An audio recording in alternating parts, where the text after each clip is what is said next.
welcome to Paperback Flicks. All right, welcome back to another Paperback Flicks. I am Ruth Craddock, I'm Ray Davidson. and we are here to talk about Harry Potter and the Prisoner of Azkaban, as in book three of the series. And yeah, so is this your first time reading this book, Ray, or Oh have no, you before? I've read it several times before. Several times. Wow. Okay. Do you know how many times exactly? I think that this was my fourth time reading it because Wow. I was trying to figure that out because I read it for myself once, and then I read it when my oldest was like a baby. I read her all the books that were out up to that point. And then we read it again when my third kid was for her fifth birthday. We went to Universal Studios, and so we read Mhm. all the Harry Potter books and we watched the movie. So gearing up for going to the Oh, that's fun. I like that. so this I believe this is my fourth time reading it. Okay, cool. So this is my first time reading the books. I've seen the movie several times. So Okay. there's that. So what are your thoughts about the book? So I feel like if I was going to like describe this book within the series in like one word or one phrase, this is like the foreshadow book. Mm, I feel like pretty much everything that transpires either hails back to foreshadowing from the other books or mostly is like deeply foreshadowing the stuff that's going to be happening.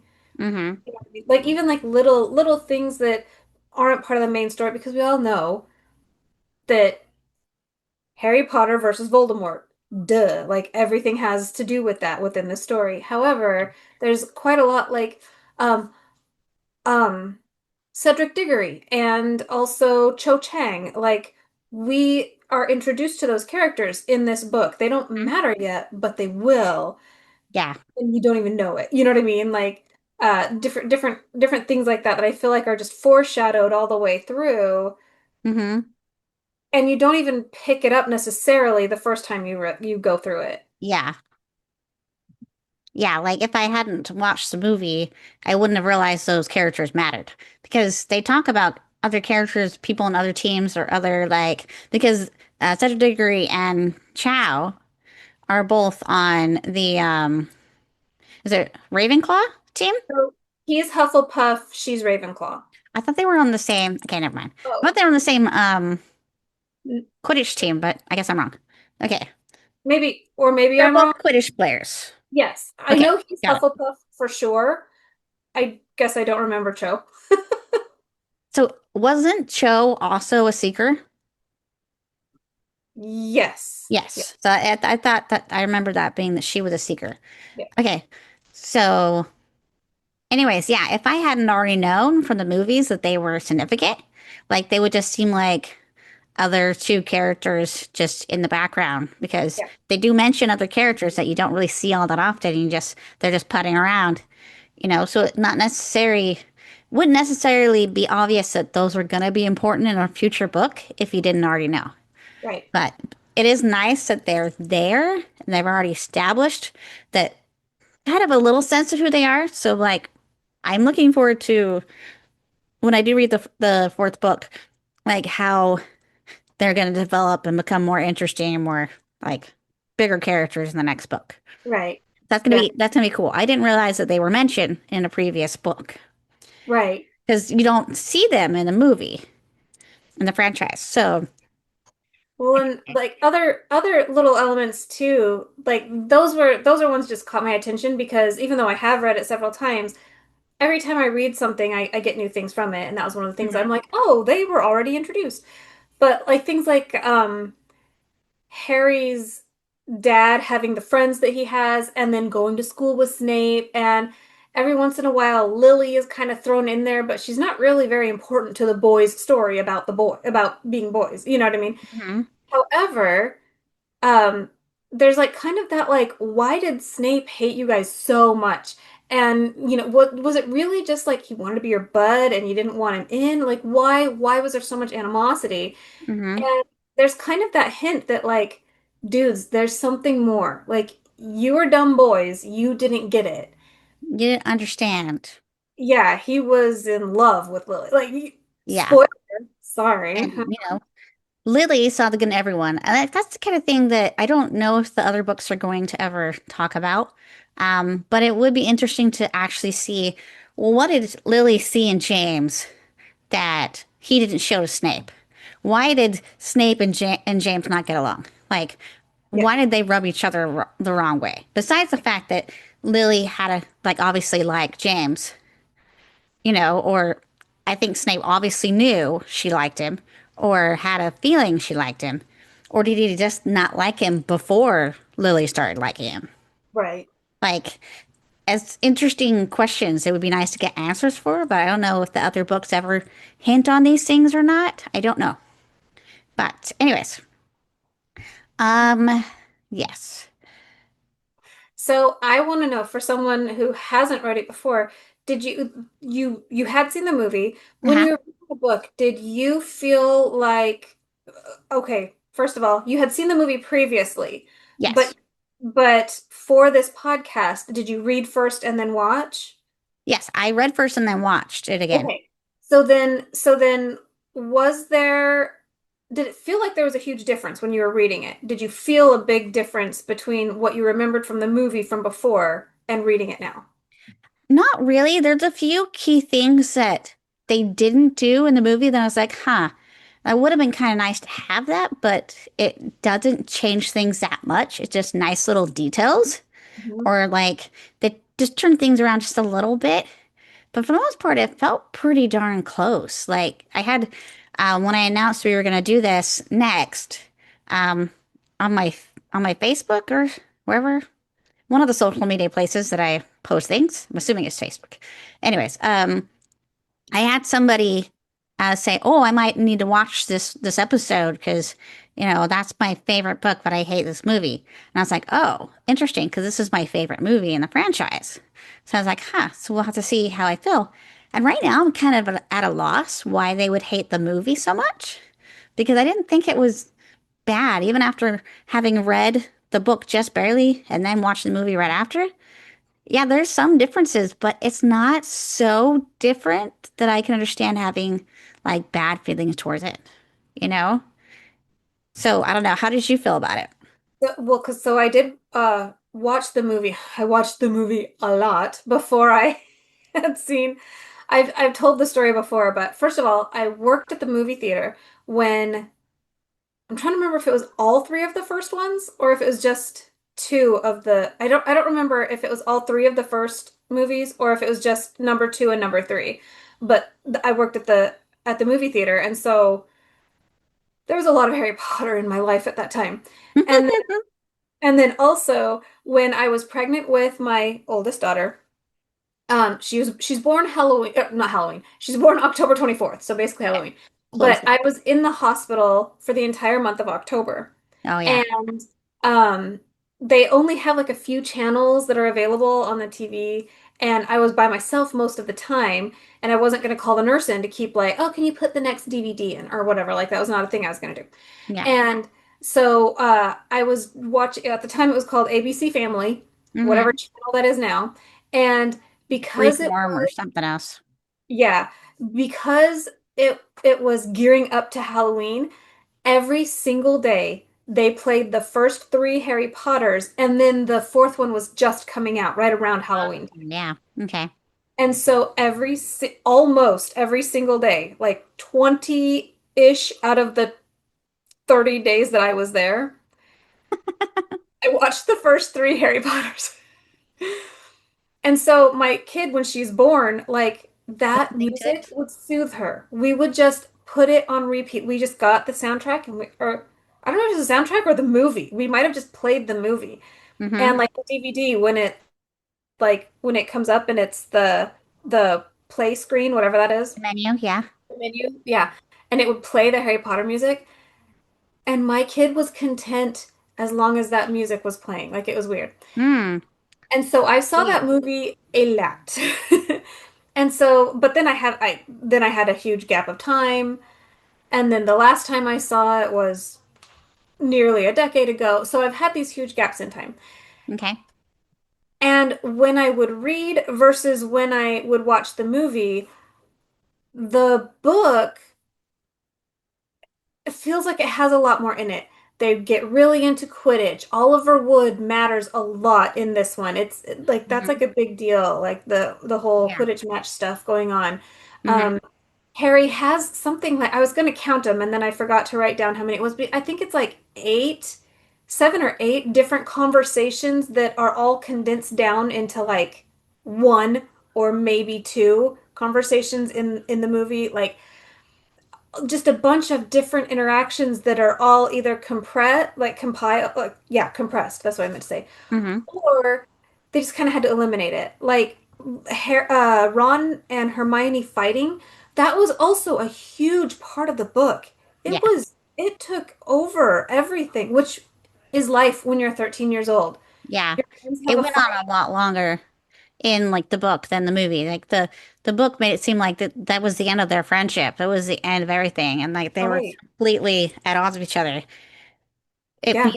Yeah, And I kind of feel like she really tapped into the life of a 13-year-old because the life of a 13-year-old, yes, understandably, you have this huge overarching, like he has a murderous tyrant that can also do magic, like out to get him, right? yeah. At the same time, in the moment, that kind of feels almost too big to matter. In the Hmm. moment, his friends, the two people that he loves in this world are like at completely at odds. Their relationship is over and would be over but for him and Hagrid and dealing with the hippogriff, you know. Yeah. Like, that is a huge deal to him. Quidditch is his life. It was Hmm. a big deal to him. Yeah. Watching Hermione constantly have like the obsession with all the different classes and Yeah, like she was wearing herself out. Like you didn't have enough time for that in the movie, but right. like in the book, you get the sense that she just go, go, go, like insanity. And they're sitting here going, like, how are you doing this? Like, Yeah. really, like they're far more like they do hint upon it in the movie. They do talk about it. They do notice things, but Mhm. like it felt like there was just more time Yeah. for them, especially Ron, to go, what the heck is going on here? Yeah. Like, And how are you doing this? you get the feeling of an entire school year Yeah, yeah, in the book, you know what I yeah, mean? And so just those kind of little things, like all of the obviously they can't go through everything that is in the book, but like you see all the different classes, the defense against the dark arts. hmm, These kids have basically not ever had defense against the dark arts training. Like, yeah, not you know, really. and they're actually getting it and you see them like actually learning and enjoying Hmm. and you see Neville doing a good job and you see just Hmm. these things that yes, the movie I understand when you have to take out what you have to take out because you aren't making a series about this one book. You're making a series Yeah, about a like, series, I mean, you could end up making series about each book would be a season, right? you Which know? is well, essentially what they're doing, you know. Okay, well, we'll see about that. Yeah, we'll see how that goes, I roll. but you know I'm gonna watch it. I'm not. Probably not unless I hear a lot of good things from a lot of good people that I respect's opinions, Yeah, because no, I don't understand the incessant need to always remake and remake and remake everything, especially yep, when it was done pretty darn well the first time. it I was. don't see the point. And like Yep, sometimes people, when they make a remake, they're able to do something new or interesting, and other times, yeah, it's fine, but honestly, it didn't really need to be made. yeah. Like, So personally, I'm not big yeah, into remakes like that. The thing that intrigues me about like we always say that they had to take out so much of the story to yeah, fit it in the movie, and now they're doing a series. yeah. So does that mean then that they can put it all back and do it right? Or does that mean that they take creative license and they basically tell their own story, which I'm not in? So, yeah, so they're supposed to, why they were doing this in the first place was so they could do it more accurately and like tell the whole story. But then they went and did some interesting casting choices, which caused a lot of controversy.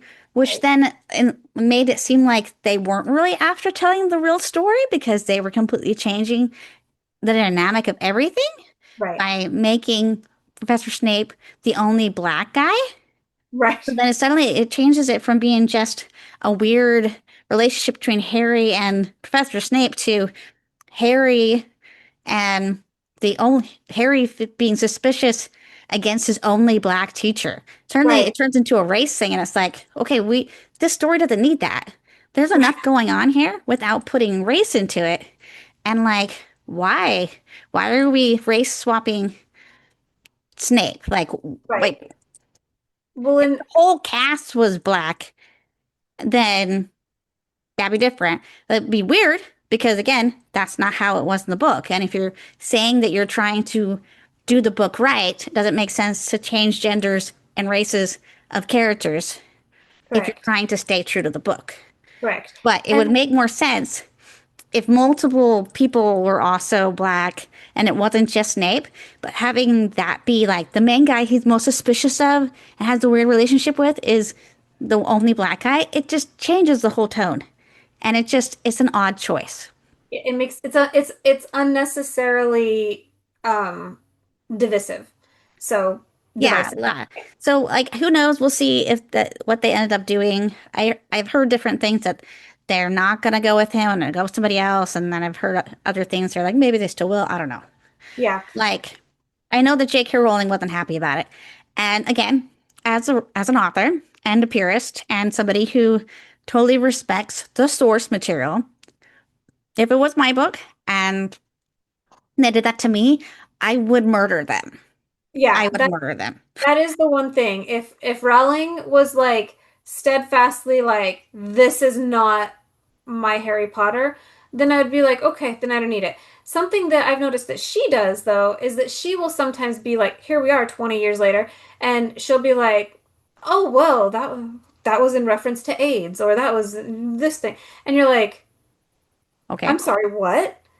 Like that is something that has gone around the interwebs. Apparently, Rowling said it, although I did not see any quote from her. However, supposedly she said that their whole werewolf thing was supposed to be like an analogy of AIDS. Ah, And okay. I'm like, first of all, I never got that from the books. Second of all, I didn't find a quote from her, so that I don't know It's really a that bit of a it's stretch, but real. like, Yeah, all well, right. and I understand that sometimes authors do that. Sometimes like their way of like putting this into the world without actually putting it, she didn't want to put AIDS into the world of Harry Potter or whatever, Yes, like, yeah, sometimes things are symbolic of other things, but like, Right. But things like that I'm like, first of all, if someone else is just making that up, then shut up, leave it alone. It's not yours. you're not If the author, you don't know. You can yeah, theorize all you like, though. Knock yourself you out. want to write that story, if you saw that, then fine, then say you saw that. Don't blame it on her. But if it was her that said that, I'd like to why? see the Why quote. don't fix what ain't broken? Like you have Hmm. a masterwork here. Let it be what it is. Yeah. But I'm not the author, and if she wants to do that with her stuff, you know. Yeah, and that's fine. And that's different is that there's some things that can be left to interpretation, other things that are very important aspects of the story. And I've said this before, and I'll say it again. Authors write their characters a certain way for a reason. We don't just, most of us, anyways, don't just pick random attributes out of a hat and go, okay, they're gonna be this tall and this and this and this and this. There's reasons for their eye color, for their skin color, their race, their background, their religion, sexual orientations, and so forth. Like their interests, their likes, all these things, like even like their height, all these things, they're important in some way and they play a part in the story. Right. And that's part of like any good writer, anyways, makes sure that everything they're putting into a character makes sense or has a purpose overall, or there's a reason why they like certain things, you know, like, and that's good writing. But when people act like, oh, we can just change the gender and the race and the, personality of the character and it's no big deal. No, it is because either you loved this book and you wanted to honor and respect that book and bring it to life, or you just wanted to make a fan fiction, then just make your own fan fiction or write your own story Right. with similar elements and just call it something else. Like, Right. don't try to change what's already been written, someone else's work, and it's already has a following to fit your ideals when they don't make sense within what the author already wrote. Right. What's the I main thing that was in the book they didn't put in the movie that you really think is missing, that you think I is missing? wanted the fight. I wanted Ron and Hermione to look like it was coming to an end. They needed that. Hmm. Okay. Later on, the characters need that behind them because they have a lot of times that they don't agree. They have a lot of times that you've seen it in like the fourth movie and especially at the very end of the story when they're camping and Ron is just dissembling, Hmm. and they need this experience that they had in book three. When they Yeah. were 13, they they literally almost abandoned each other entirely Hmm. over something that was so important to them At the time. at the time. Yeah. Yeah, and they need to be able to look back at that and be like, oh, right, I need to keep my priorities in check because I thought that was worth blowing up everything over. Yeah. Am I doing that right now? Like, they need that. Yeah. And that's the other thing is that I think it's also important for, Ron to see that, hey, sometimes you're wrong. Sometimes, you really should listen to your friends. You really should have listened to Hermione, because she wasn't lying. I also like seeing her kind of in like the reason that she is just like willing to abandon everything is because she can't have the emotional fight and deal with her worry over Harry and deal with Hagrid and his Buckbeak Taking a billion classes and taking a billion classes. and She time traveling. has worn herself out. Yeah, time travel like by Add that itself. on top. Like, she's got way too much going on for a 13-year-old girl. Yeah, and Yeah. and I mean it's too much. And so when I was reading through that, I'm like, that is so many of us. Especially mom. I'm a mom. A lot of my perspective comes from being a mom. However, I've seen others do it too. She wasn't doing it as a mom. She was doing it as a friend and an academic and whatever. But how many times have I done that when I'm like, oh my gosh, like I'm ready to just walk out. I'm ready to walk out. I'm ready to quit my job and walk out on this family and not forever, but But I I need a can't be moment. here. Like, you're like, you know what? I can't do it. Like, I'm ready to swear at my kids and punch my husband in the face, and none of them deserve it. You know what I mean? Like, You're I, like, it's me. yeah, I'm Yeah. like, I'm Hermione. Usually I'm not. Honestly, I don't identify with Hermione very much. I Yeah. don't. Yeah. I don't think I would like her if we were in school together. I'd still be Oh, nice to her no. because I She's the tend to, kind of friend that would um, would check your grammar on your note you sent to them. I hate those people. I despise those people. I'm yes, dyslexic, so there's nothing ruder or more jerky than somebody who corrects your grammar in the hand note you sent to them when it's right, perfectly clear what it was you wrote. And even if I did spell a word wrong, if you could tell what the word was, who flipping cares? It's right. not an essay, it's a note. Those kind of people, I like, ugh. No, yeah, Yes. I And don't think I could be friends with her. yeah, I don't think I would be friends with her unless I had some big harrowing adventure. Like I kind of Like they see do, yeah. like Ron, like how he was like, this chick, I don't I can't believe I'm gonna have to spend the next 7 years with her. And then they have the whole troll thing and they're like, okay, we got it. We're in now. Like, Okay, you're not so bad. Yeah. yeah. And in this book, especially, I feel like that dynamic it's truly tested. Hermione is tested. And she has her in the same way that Ron, he needs to be like, oh my gosh, I was not only wrong, but I was willing to throw everyone away for a stupid thing that I was wrong about. But Hermione has the same realization. Oh, I can't do it all, and that's okay. That's okay. Yeah.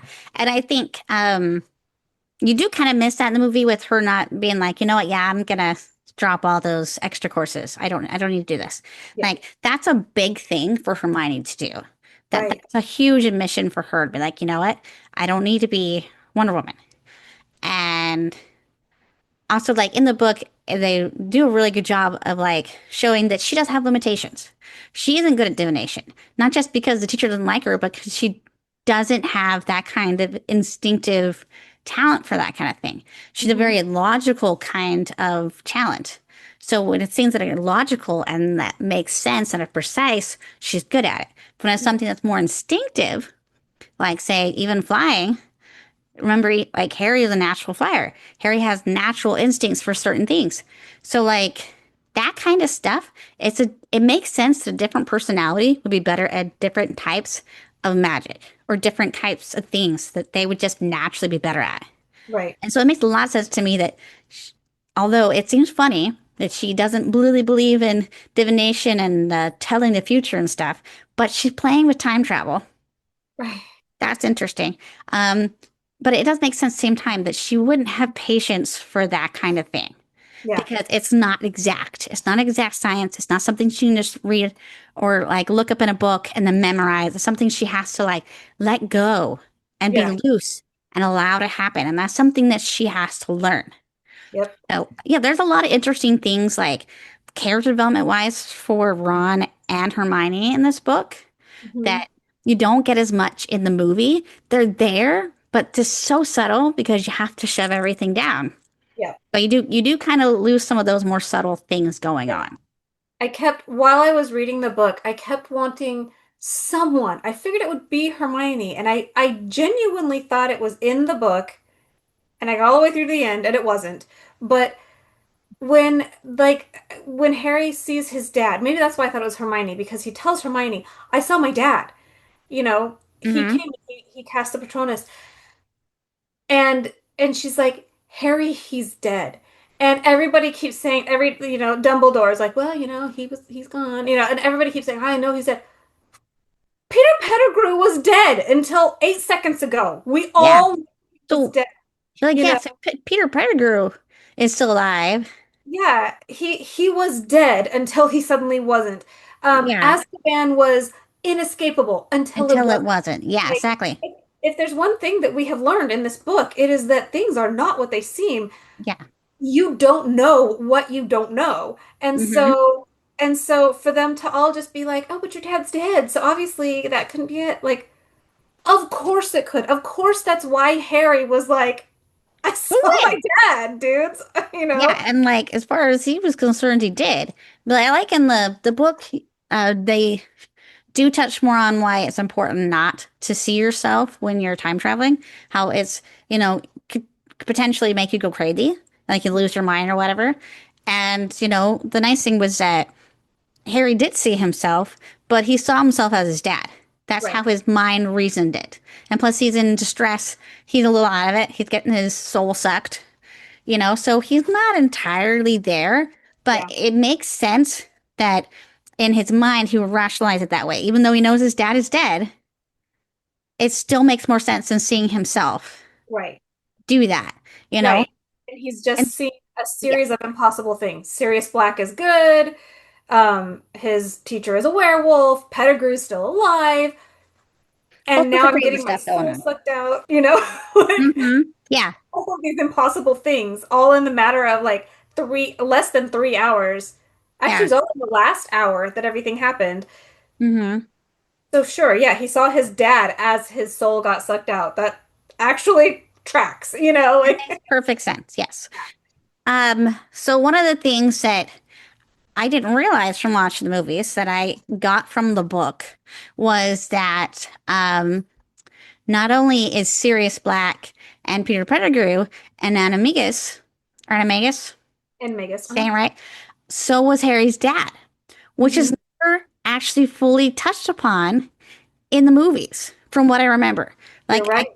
can rewatch them, but like yeah, they talked about his nickname being Prongs, but they did eventually say, oh yeah, like your dad's patron was a stag, and it's like okay, which is interesting. What wasn't Lily's also her patronum is a deer, A doe. a Yep. doe.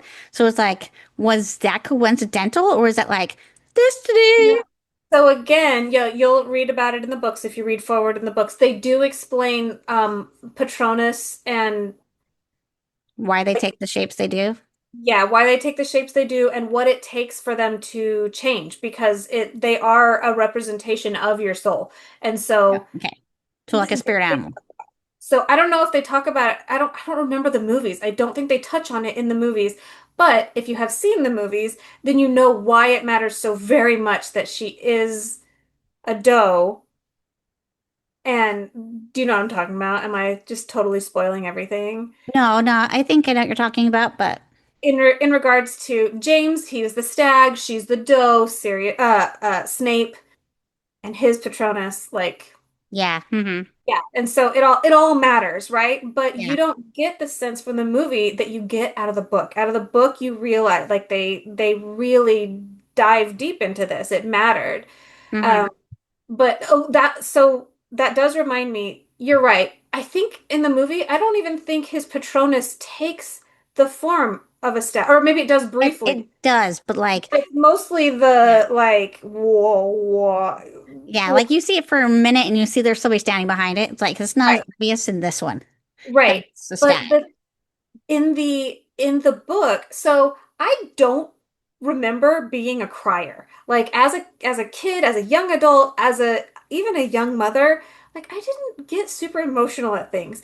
And hmm I I know that there are a couple of points later on in the series that I cried when I was reading the book out loud to my kids, but hmm this never made me cry until I just read it for this podcast. At the very end, when Dumbledore is talking to Harry, and he says, "Your father was there last night because he's in your heart, he's in your soul, he is part of you. Last night, prongs rode again." And it made me cry. Yeah. Like that line, that sentence, and it's not in the movie. I thought maybe they gave it to Dumbledore, or maybe Sirius said they, something like that, he but said like not in regards to the Patronum right. and The not the his line sacraments. Yeah. the line that prongs rode again last night, Yeah. or how he says that, like that specific sentence made me well up, and I had to like take a second and get the tears out of my eyes. That's I was beautiful. like, that was so deep. That was so touching. Harry needed that, Yeah. Yeah. and and it didn't it didn't affect me before like it did now. And so hmm I'm like, oh wow, that's why you reread. Like, you know, Yeah. that's There's why a you lot you watch. get from another read over. Yeah. Yeah. I do the same thing with movies. I'll watch a movie after I've watched it. Like I don't just watch it once and go, wow, that was cool.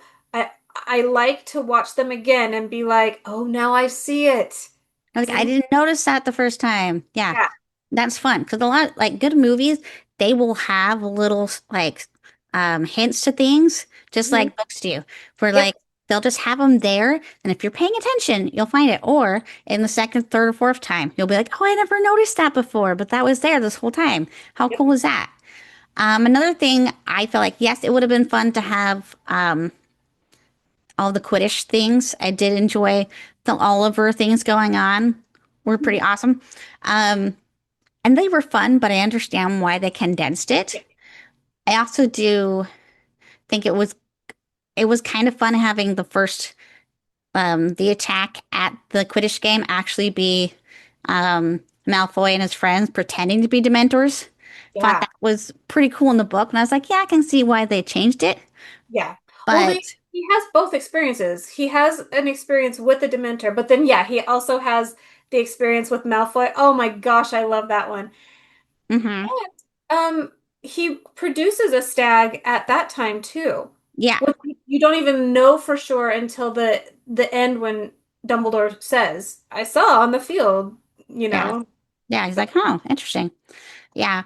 So I guess not necessary, but those were kind of fun things. The whole like the craziness about like, are we gonna win? We have to win for Oliver. This is Yeah. his last year. It's so important. They're like, we don't blame you, Harry, but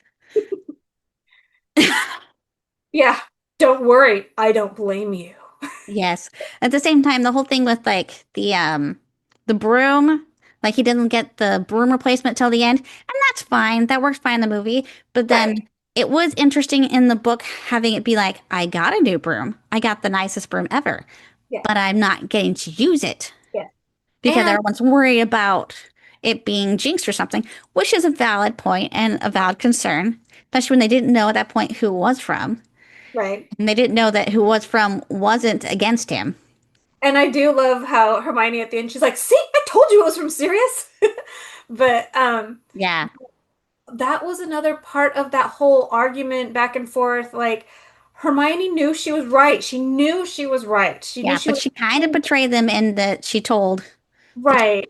And she's And like, at least she didn't I, tell about the map. right. Well, and like I've had several of those experiences, even as an adult, but especially as a kid, junior high and high school, where like I'm like, do I not tell or do I risk my friend's harm? Like, you know what I mean? Like, Yeah. and that's a tough line to tread, and they make Hermione tread that line all the time. Yeah. Harry, Because it's especially. against her nature to be dishonest in anything. Yeah, But and then they are she has to constantly. just hanging out with these people Yeah, all the time. She's like, yeah.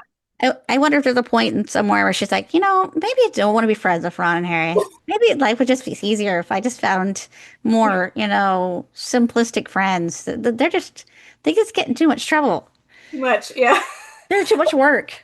It makes me think of the first book when she's like, "We could get killed or worse, expelled." And he's like, she needs to sort out her priorities. And that's a movie line. But yeah, that's one of those movie editions you're like, oh, yeah, they needed that. Yep, that Good was job. funny. Yeah, that was so Um, wrong. Yeah. yeah, exactly. But My she's other thing that was in the book that I really enjoyed was all the extra things with Croshank, with the cat. Crookshanks. Yeah. Hmm. Perchink. I loved all the cat stuff. I'm a cat person. I love cat things. I loved that, like, he was smart enough to understand that Pettigrew wasn't what he was supposed to be. Besides just being a rat, he knew there was something wrong here. Right. He could sense it. And then he meets Black in his dog form, his wolf form, whatever. And like Sirius befriends Crookshank and then like kind of says, "Hey, can you help me get this guy?" And it's, "Oh yeah, that guy's horrible. I'm gonna help you." Yeah, sure. And then like so it kind of shows that there's a deeper intelligence in the cat and in pets Yeah. than, meets the eye. And then also in the book, it was Cushing that helped him get into the tree, that knew where to like the notch to push or whatever, and Yep. helped him get in. And I do get why it's more cinematic to have Harry and Hermione go through the whole being Right. flipped around by the tree and thrown in, having the possibility of timing that right, that they wouldn't smack into something else. Right. Very unlikely, but the fact that both of them didn't smack into something else, it's like, okay, whatever. But I get that it's Oh, more cinematic. It is more cinematic, so I get why they went that way. But I did love the extra stuff with the cat. But me too. then I'm a big cat person, so I'm not necessarily a big cat person. However, I love that relationship because I feel like that's what Harry Potter is. Harry Potter is basically a study in relationships. And I love that. I love that dynamic that like so first of all, so Ron's Scabbers, mm-hmm. he's already doing not well ever Yeah. since he finds out that Sirius Black broke out of Azkaban. We don't know that that's what it is, but Yeah, he's you're thinking clearly he's just getting old. right. He's Yeah. he's he's just ill and whatever.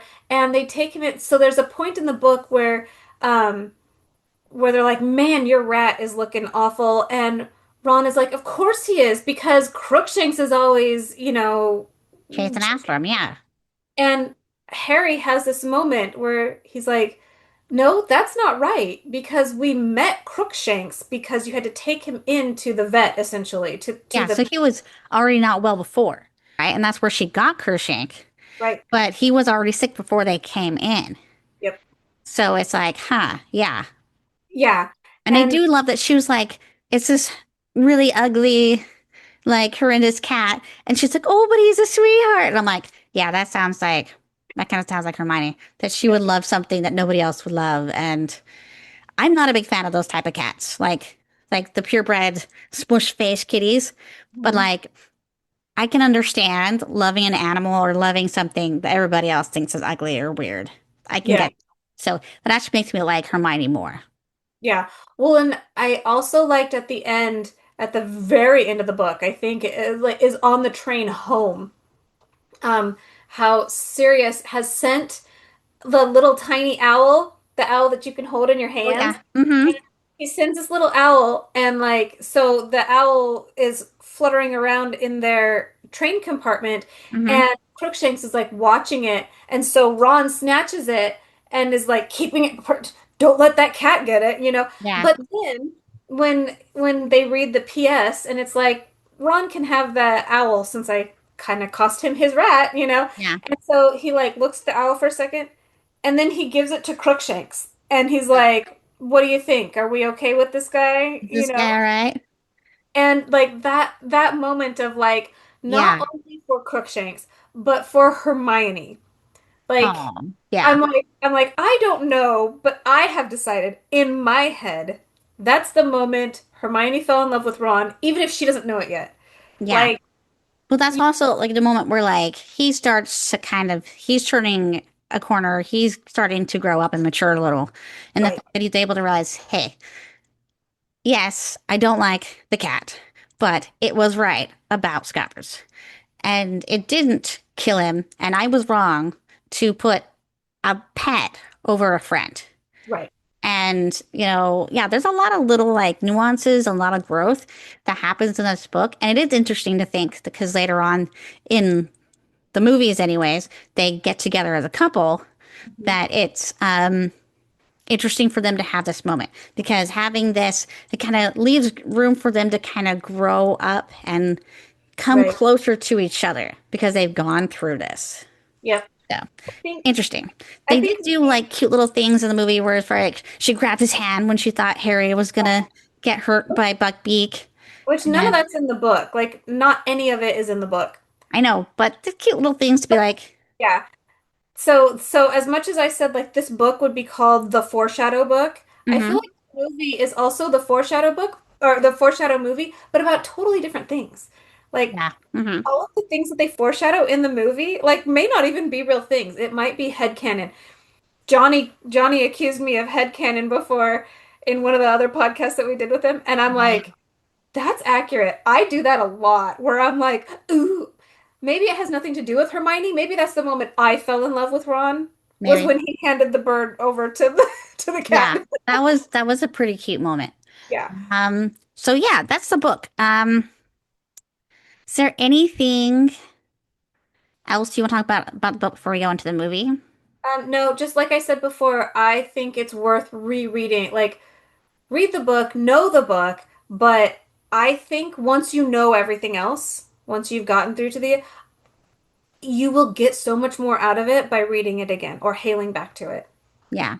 Okay, here's the other thing. I thought, and I don't know if I just picked this up from when I was watching the movies, but I thought in the movie they revealed that it was Professor Lupin and Sirius Black and um, Yeah. Pettigrew and James that hmm made the map.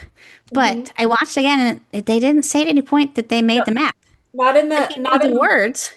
Lupin mhm, knew the words and he knew what it was, but mhm. like it was never like said out loud, hey, Yeah. In the movie, they don't, maybe they address it in one of the later movies. I I can't think maybe recall. they do.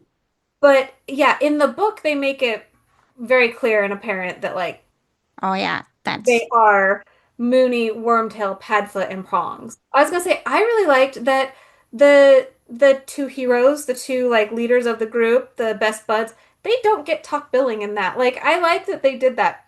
They chose to do that. The four of mhm, them, if they had been like, if James had been like, obviously it's the first. prongs and Padfoot, like everybody would have been like, yeah, okay. But the Hmm. fact that they were like Mooney and Wormtail and Padfoot and Prongs, like the fact that they were genuine friends. Yeah, Pete was that little annoying kid that kind of weaseled his way into the group, but they accepted him. yeah. They didn't make him come at the end. They didn't make him like their little servant. Like he was equally Hmm. part of their group. A huge part of their group, yeah. And I do love the whole thing about them, the story, like the background story about, Lupin having become a werewolf before he came to school there, and like Dumbledore arranging it so that he could go to school, setting up the whole shrieking Shrieking. shack, so that he would have a place to stay when he was a werewolf, and Mhm. where he could safely be, but still be near the school. And then, furthermore, this like when his friends found out, and then they chose to acquire the talent to turn into animals so they could accompany him and be with him so he wouldn't have to be alone Yep. during that time. I was like, that is some of the sweetest, like, best friends like Right? moments in a book that I think I've ever read. It's really cool. And it's kind of sad that you don't get that in the movie. You Yeah. get that, yeah, we know that Sirius is, and then apparently so is Pettigrew. But like, knowing that they all became those so that they could accompany Lupin, so that Yeah. they could be there with him, that adds a whole nother layer. Yeah. It makes it even harder to understand Pettigrew turning on them Right. because that's pretty deep devotion that Yeah. you would. And like, well, one thing I think is funny is why did he pick a rat?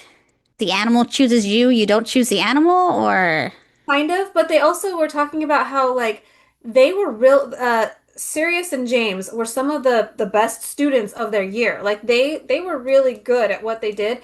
And so hmm. they were able to become larger animals. Oh, okay. Know that it talks about getting to choose what kind of animal, but they were capable of the stronger magic of the, and they were Oh. really holding Pettigrew's hand and they were helping him out and it took so long because of Peter, but they all stuck with it, first of all. Hmm. If the best he could do was a rat, then cool, bud. Then be the best rat you can and let's Yeah. go hang out together. Like, Yeah. And I guess he just rode on someone's back, and it right, wasn't weird in animal form to do that, right, apparently, because animals get along, I guess, when they're humans, usually. right, Anyways, yeah. Well, I think also the whole thing that they were secret animagus instead of like, so apparently you have to register, which makes sense. You have to register people that this is, but they are able to do it without anybody knowing and it was a big secret. I mean, right. that's another cool little dynamic I that like that he's, even Dumbledore didn't know. Like he yeah, legitimately didn't know. And then he's like, like, yeah, thought he knew everything. You're like, yeah. He's whoa. like, yeah, I noticed you made the Patronus of the stag. And I was like, wow, that's impressive. And then he told me, oh, yeah, they could all transform. You're like, oh. I'm like, So, but Dumbledore? that's the thing though, right there with James's Patronus also being a stag, is that like, is it more of a spiritual thing? You become the animal you are, or your spirit animal, Right. and The, that's what you're able to become? Or is it like you became, I don't know, like did the Patronus exist first before he was the right. other? Like, anyways, I I then it don't makes me wonder, like, is like Sirius Black's Patronus a wolf? Is I'm what is Lupin's? If Lupin's does remember. what would his animal be? Like he So didn't choose to be a they do werewolf. they do talk about it in a later no, he doesn't do a werewolf, but they do talk about it in a later in a later book. I don't remember, I don't Huh? think it's the next one. I think it's a couple away that they do talk about he has his own because it's not necessarily I think the turning into I think the animagus thing came first in James's case, Mm-hmm. but yeah, it's supposed to be a projection of your soul. It's part of you. Mm-hmm. And so it's your power, it's your hope, it's your soul, it's your positivity, right? Mm-hmm. And so whatever it is that you are closest to. If you are a cat person, you're probably gonna have a cat. Mm-hmm. If you have like a deep what's her name? Lily might have had something else or hadn't developed a Patronus yet, but she knew about James. She loved James. He was her soulmate or whatever. Yeah. And so her Patronus became a doe because it was the complement of the stag. Like, Or you know, were their souls always meant for each other? And it was just always that way. Right. Yeah. Like, Who knows? Anyways, so yeah. all right. But a lot of interesting things that are in the book that are in the movie, but Mhm. like, and those are great things. And I do understand why people would wish that they were there, but I don't think that it means that the movie is a bad movie because Right. it doesn't have those things. So Right. before reading this book, this was my favorite movie. So this is the first two movies are done by Christopher Columbus, who is, known for his family films. Did Home Alone. He's done lots of other things, and he's generally considered good with kids, like with kid actors.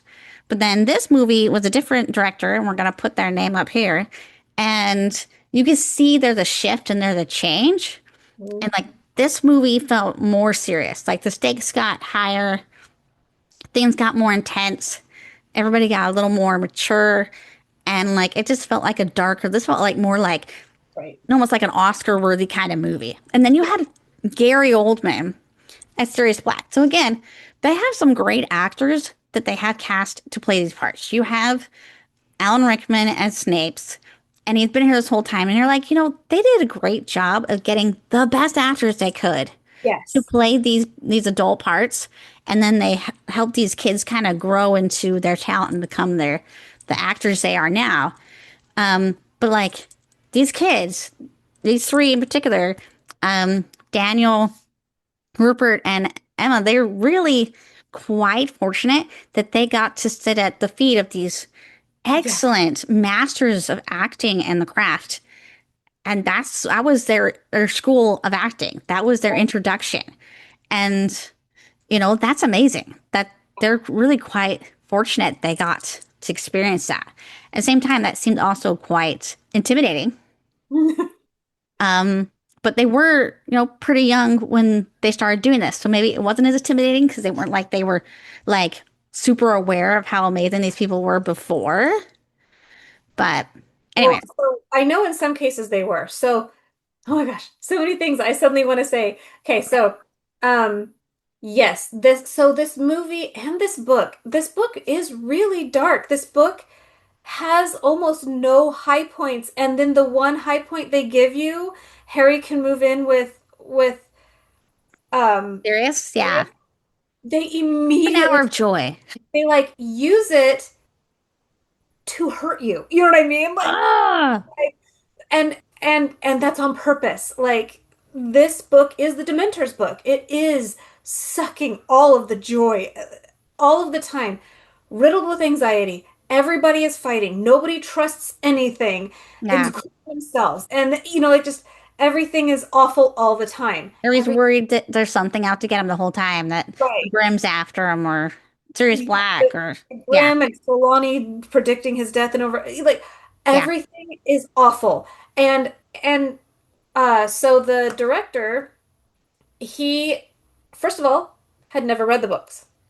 Oh, This interesting. He'd never read the books.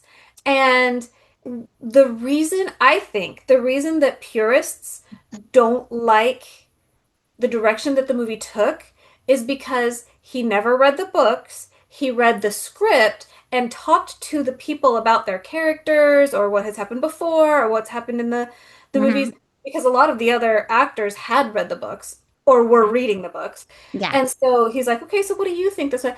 And so he was coming at it from an angle that was not book related. Hmm. However, he was paying respect to Rowling and all of the people who had been working on this so far. Yeah. And Interesting. he so he could look at it and say, okay, well, we need to cut for time. Quidditch is not important, except that everybody knows Harry plays Quidditch. Everybody knows that that's a thing. We need to make sure that he runs into the Dementor when he plays Quidditch. That needs to be there. He does need to have a Quidditch match because that's a thing. Hmm. So, okay, so let's make sure we get that and let's make sure we do it right. And um, I want Ron and Hermione to fight, but this is not the Ron and Hermione story. This is the Harry story. Yeah. So, so he could make those decisions because he didn't have the passion of the book behind him. Yeah. Like he wasn't married to the book. Yeah. One thing that he did do that I think is adorable and perfect is he told the three main kids, okay, I want you each to write an essay about your character. You tell me who your character is. And yes, you can use the book, absolutely, because your characters are from the books. However, I want you to tell me who you have made this character because you have been this person for 3 years now. Who are they to you? Mhm. And Emma ended up with like, I don't know, they said 16 pages. I don't know if it was a full 16 pages, but she had like a stack of she did it. And uh Daniel Radcliffe, he comes in and he has like a page or two, maybe front and back, something like that. He's like, "Hey, look, I did the assignment, man. I never do my assignments, and I did this one." And Rupert Grint, he never turned one in. And when the director was like, "Hey, how come you never gave me your report?" He's like, "Oh, well, I just didn't think Ron would do it," which is so perfect. You're like, oh, you know what? You're right. Yep. Good on you. But that's exactly Emma Watson was Hermione. Like she did the Yeah, assignment the way Hermione would do it. Harry would have done something. He would have had something to he turn did in, it. you know? He didn't overthink it, but he did it. So Right. there you So, go. so yeah, it was just perfect. And he was like, okay, I don't even have to read these. That exercise showed me who your character is, you know? You understand who that is. Yeah. Yeah. Just like cute little things like that. The guy that plays Sirius Black, whose name I had a second ago, didn't you just say it? The Gary Oldman. Gary Oldman, thank you. Because you forgot, he made me forget it. How Sorry. dare you? Okay, You know yeah. I'm not going to remember their names. I have no room after Alan Rickman. Like, he takes But up my entire headspace. He lives rent free there all the right time. there, Everyone else has to pay rent, but not Alan Rickman. it's a true story. Anyway, Anyways. but anyway, so um Radcliffe was a huge fan of Gary Oldman. Oh, And okay. he says that doing all of this, like he understood Maggie Smith was a big name and Alan Rickman was a big name, but he never really got starstruck until he found out, like he walked onto set one day and there was kind of celebrity hero. Mm-hmm. And he was just like, oh my gosh. And so as he got to become like kind of friends, and this guy was like super natural, like naturally just became his mentor. Oh, Like yeah. like kind of embodied the role of Godfather almost like to a point, set Hmm. Godfather.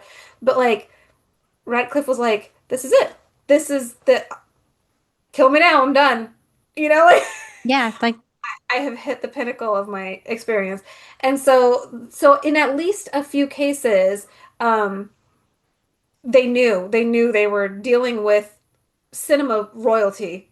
yeah. Mm-hmm. The one other interesting casting choice of course, I don't remember all the right names, but the first Albus That's what these Dumbledore, spaces below and above are for. so Albus the Just for first, appearances. right? This is for text. But Albus the first in the first couple of movies, he died, Yeah. and they were considering Ian McKellen, they were considering Christopher Lee. However, McKellen was like, "Thank you, I love that. Having been Gandalf, I would love to also be like." I feel like my heart would be in it. Here's the thing. That first actor, that first Albus Dumbledore, he's actually on record saying that he doesn't really care for Ian McKellen's work. Like, Oh. as a person, he didn't mind him or anything, but he didn't actually like his style. Oh.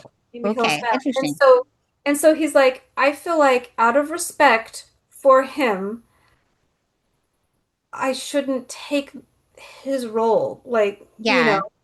And he's like, I just feel like that would be icky. And Okay. Christopher Lee, he was like, here's the thing, I have had major roles, and I can tell Dumbledore is a major role. You have to take care of it. I would also love it. I have been the villain of so many things that the people who love Albus Dumbledore know I am the villain of. I wouldn't want to taint the role. Okay. And Yeah. All so right. they ended up taking another super famous, mostly BBC actor and putting him in as Albus Dumbledore. And they said, here's the thing, you're obviously not him. You're obviously not the first guy. No one is going to think that you portrayed his version of Dumbledore sufficiently. Mm-hmm. So don't. Like, obviously, don't be a completely different character. Yeah. Be Albus Dumbledore, but you got to do it your way because you're never going to be able to do it his way. People will always be dissatisfied, but you will be too if you try Yeah. If to you're emulate. trying too hard to be somebody else, be the best Dumbledore you can be. Correct. Yeah. Exactly. Yeah. So those are some of the like little character behind the scenesy casting things that I actually really appreciate it. I appreciate that these people loved and cherished these characters to the point that they were like, This is a I would great love, part, but yeah, probably I not a would, good thing for me to do. That's yeah, that's really kind of cool that they think about that. They think about, hey, is this the right part for me to take? Yes, it right, would be cool to take all the parts and play all the cool wizards, yeah, but at the same time, it does make more sense to be like, I have played this part before. I have played a character like this before. I am beloved as that character. Let somebody else take on this character and embody that. And that makes sense. That's cool. And that shows they respect other actors and they respect the craft and they respect their audience. They respect their yeah, fans and what their fans expect of them. yeah, So that's pretty cool. Yeah, yeah.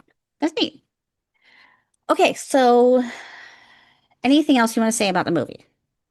Well, so I was talking about foreshadowing, and again, maybe it's just headcanon, but did you notice that Draco Malfoy is randomly, for no reason, not from the books or anything, randomly, when they're in Care of Magical Creatures, he's eating a green apple? Did you notice that? No. So, Oh yeah, yeah, I like, guess like when they were in the Hatters class, yeah. he was And eating he the just, apple. Yeah. he Okay. just, for no reason, he's just like eating an apple all of a sudden.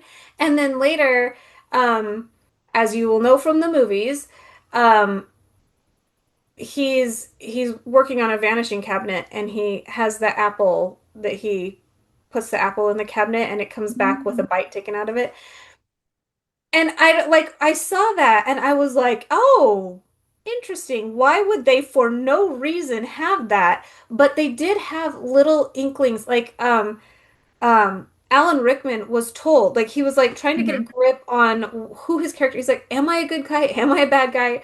I don't know if I really get Snape.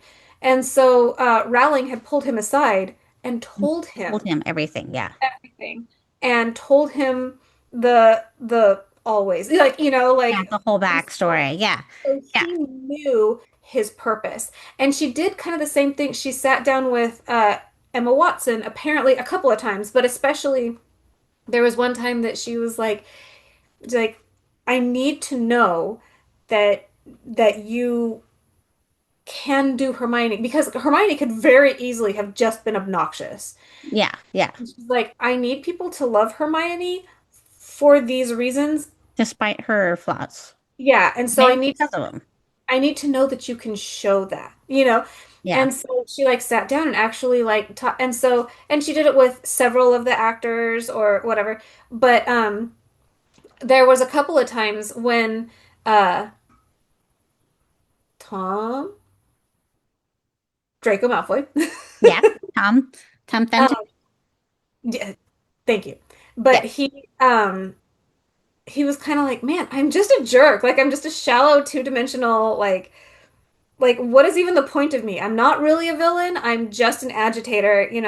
And so I don't know if she told him or if she had just like written him a note or something, but that um Draco he's dealing with his own stuff. He has his own demons Hmm. and ultimately he has just as difficult of choices to make as Harry and the rest. Yeah. Because the final Under a books, different kind of stress. Like the yeah, things going on in the background in his life is a whole nother monster that yeah, they're not dealing with.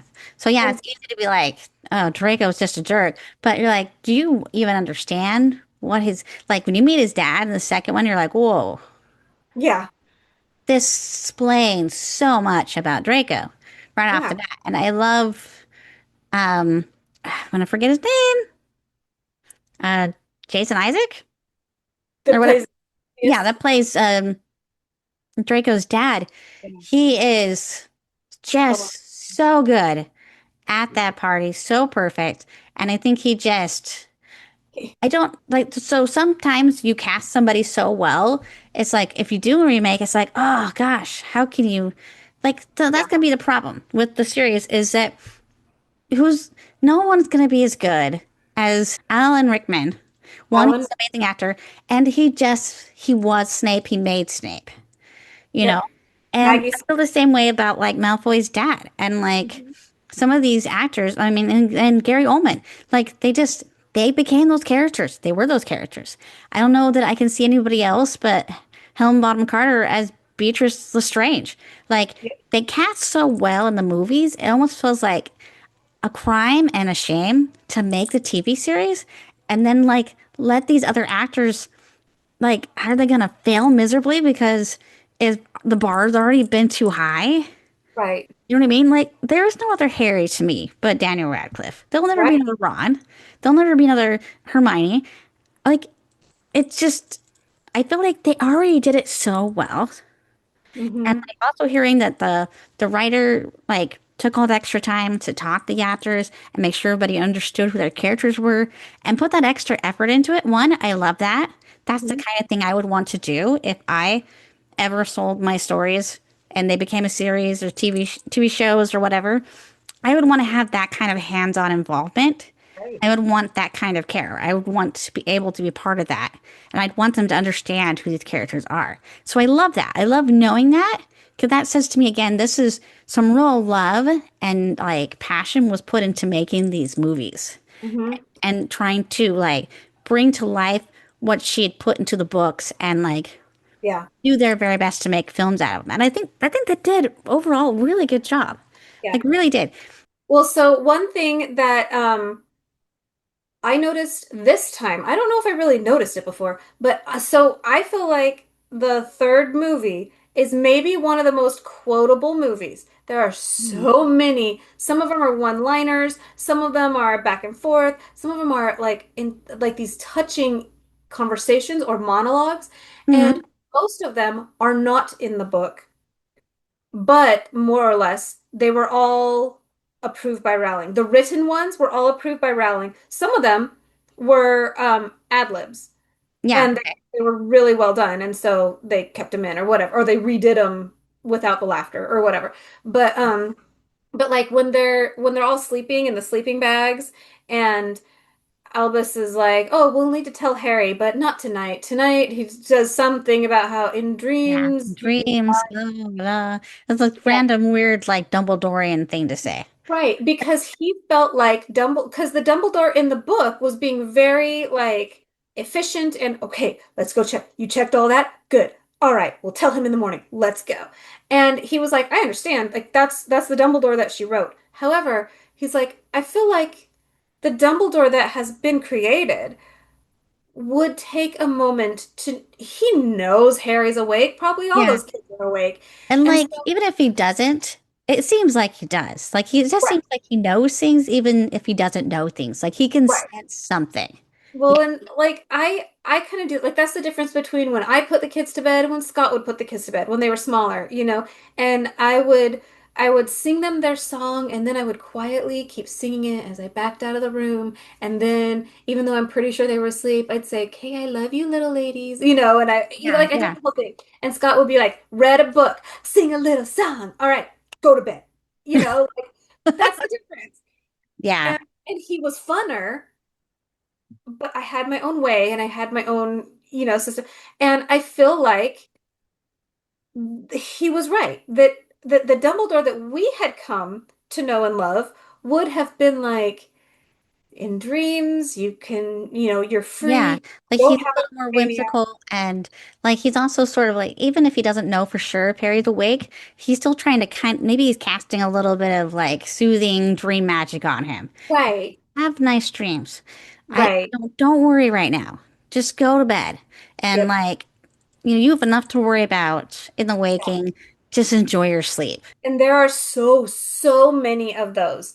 So many lines that I didn't write. I almost always write notes, copious notes, and then I don't bring them Forget them in, half or the time. I like Yeah.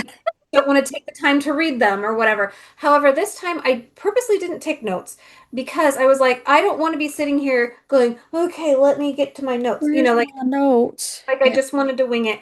But so I can't think of all the quotes now. But this movie is so quotable, and almost none of those quotes, the good lines that are in there, are in the book. Huh. And I never noticed that because their concepts are in the book, Yeah. but the writers and the actors, they really had to delve into um, how would this play out? Like, yeah, she wrote the scene, but obviously We she can't could do everything. So, yeah.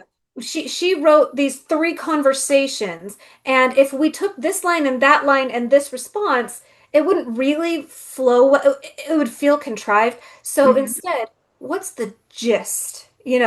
What would Ron say right there? Would Ron actually like there's a couple of them that I just don't recall now that Rupert Grint especially just keeps throwing out. Like he just like he just constantly will be like um say the offhand thing or whatever. And sometimes it's mean because Ron is feeling pithy right now and he would Yeah. say the thing or He's kind of emotional. yeah, or he's kind of the comic relief. Oh, that was one thing I was going to mention because this was so dark. Like you'll notice like the music is almost oddly upbeat Hmm. through a lot of it. And also there's like kind of the little yuck moments. Like you were talking about at the Whomping Willow, where she like grabs him and flings him into the thing, but Yeah. she doesn't grab him and fling him in. She grabs his shirt, which is And not in and the they book, had like the and whole he goes, cartoony moment where he's like, "Woo!" yeah, Yeah. And they had a feel changing into the werewolf where they're like the moon dun, dun, dun, dun, dun, into his eye and then like yeah, werewolf like kind of cheesy moments. There was several of them. I don't remember some of the others, but mm, they did that on purpose because this was a story for 13-year-old children. Like, yeah, yes, it's for everyone. Yes, it's a story for the ages, whatever, whatever. However, they cast a bunch of 10 and 11-year-old kids to portray 10 and 11-year-old kids for a 10 and 11-year-old story in the beginning. yeah, So he's like, this needs to grow up because you know what? Harry needs to deal with some serious stuff. yeah. However, this is a dark book. However, you also need that comedic relief. If everything was dark and heavy in this book, like I would not have necessarily felt comfortable if showing my kids a literal adaptation of the book Hmm. Yeah. because they would have just brought them down. They would have just been sad. They would have not been able Hmm. to respect these characters as much. You know what I mean? Like they love Hermione, and if they see her just losing it, like she smacks Malfoy, she yells at Ron, she does all of the crazy things that she does, not because she's finding her power, because she has lost the cord. Like Because she's doing too much and is forgetting that she's just 13 and right. that she can't rule the world. And she's mad and you know what? Smack. Yeah. And my kids maybe now they're older, Yeah. but Be a problem. my little kids that loved Hermione would not have been able to feel the same if they had seen the 13-year-old Hermione be that way Yeah. or Harry being in constant fear. I mean, no 13-year-old needs that stress in their life, Hmm. and this is supposed to be entertainment. Oh, I think like I get what you're saying that like they did a good job of taking what the story was, taking the essence of it, but like somehow still like keeping that, but lightening it up just enough, but not so much that we lost the tension or we lost the mood, but like enough that it doesn't feel like this really heavy story. Right. Yeah. You shouldn't be burdening your audience that's not entertaining. And that's kind of where he went with that. Like if that was the point of this if that was the point, then fine, then tell that story. But that was not the overall story that he was telling. Hmm. The director. Yeah. Yeah. It is. I think it's a good movie. I really like it. I still like it, even with the finding out all the things that got taken out of it. I Hmm. do enjoy it overall. Um, it will be interesting if they, when they do the series, what they do include and what they end up doing, how they end up doing it. Yeah, because you could easily make each book a season in a Yeah. series, and it could work. Yeah. But then sometimes it works when they do these things, and sometimes it's a mess. Yeah. Not just like, Wheel of Time, but also the Spiderwick Chronicles. They did a TV show, and again, they race swapped, and it made absolutely no sense. And we watched like an episode or two and was like, I just don't like these guys. Like Yeah. they took whatever was likable about the characters and they just sucked it out, and it doesn't make sense. And I don't know, you knew the bad guy was way too soon, and I felt like that just wasn't interesting. Anyways, we didn't keep watching it. So I feel like people need to learn from all this crazy stuff they're doing in the media and in film and TV and everything. Stop changing the source material. Respect it. Yeah. Yes, it's okay as adaptations. You do want to do something a little different. You do want to like kind of like do your own thing, but respect the core. And I feel Right. like this movie respects the core of the book. Even if it's not like word for word everything, I feel like overall you still get most of the things. Yep. And I think maybe like part of getting rid of all the extra stuff with Ron and Hermione and their whole fight is probably for the best for the movie because it's enough tension going on without that being on top. But yeah, it just makes it that much richer to know. I know now from reading the book that there's more going on. And I feel like in reading the books and watching the movies, I will be able to appreciate more when they do eventually get together because Hmm. I've seen the background work that was put into the books. So I don't know. I think the Harry Potter movies are a great example of what good adaptations can be when like people actually respect the source material, when the author's an active part of the productions, and when you take the time to cast the right actors, Yes. and to just they really have the right budget and they put the time into it. And that's the kind of thing I think everybody wants to see in an adaptation of their favorite series. Mhm. And I wish all books got the Harry Potter treatment, you know? It would be nice. But That's a thing now. I'm going to use that. the Harry Potter treatment, The Harry yes. Potter treatment. Anyways, Dumbledorian thing to say. Um, Johnny's such a dork. So he's always like, "Oh, I was talking about how I found out I was Slytherin and that, Colin's Hufflepuff, and we found out Owen's Ravenclaw, right?" And Johnny, he does these things where like he doesn't actually know what we're talking about or doesn't really care what we're talking about, but like he'll just kind of joke around. He's like, "I'm Dumbledore." Like it's not even his name. That's a person. It's not a house. Stop that. I was like, "Kate, I'm not watching this with you in the room. So I'm gonna watch this when you're at work because you're just gonna sit there and be annoying the whole time, just making jokes and being a butthead." So, Yep. but Yeah. he's funny. Anyway, so that's Harry Potter and the Prisoner of Azkaban. What will we be reading slash watching next time? So I'm going super lighthearted. I actually did not know that this was a book, but we're doing it. Okay. Um, The Princess Diaries. Oh, okay. That sounds fun. It's, Yeah, it's let's so let's go simple. a little lighter after this kind of dark kids book. Yeah, that's kind of that's what I'm doing. Yeah, yeah. Okay, cool. I've, got my next idea in the can. My brother Josh is, the kind of person you ask about books and things. And so he gave me a great suggestions. So I will let you know next time. But yeah, so Princess Diaries, awesome. Yes, I will read the book. I Yeah. do enjoy that movie. That's back when I still liked Anne Hathaway. Well, cool. Yeah, I actually Right. watched this very recently with my daughters, and I said, somebody like I think they texted me or Marco Poloed me or something, and they said, "Hey, what are you doing?" And I said, "Oh, I'm just watching Princess Diaries with my daughters." And they said, "Oh, that's a great book. Have you done that for the podcast yet?" You're like, I didn't know, but now I will. I'm a little bit worried that it's going to be another Ella Enchanted, but we'll see. We'll see. Yeah, I mean, Ellen Chanta was like interesting book and very interesting movie. They're both interesting, Right. completely different animals, but you never know.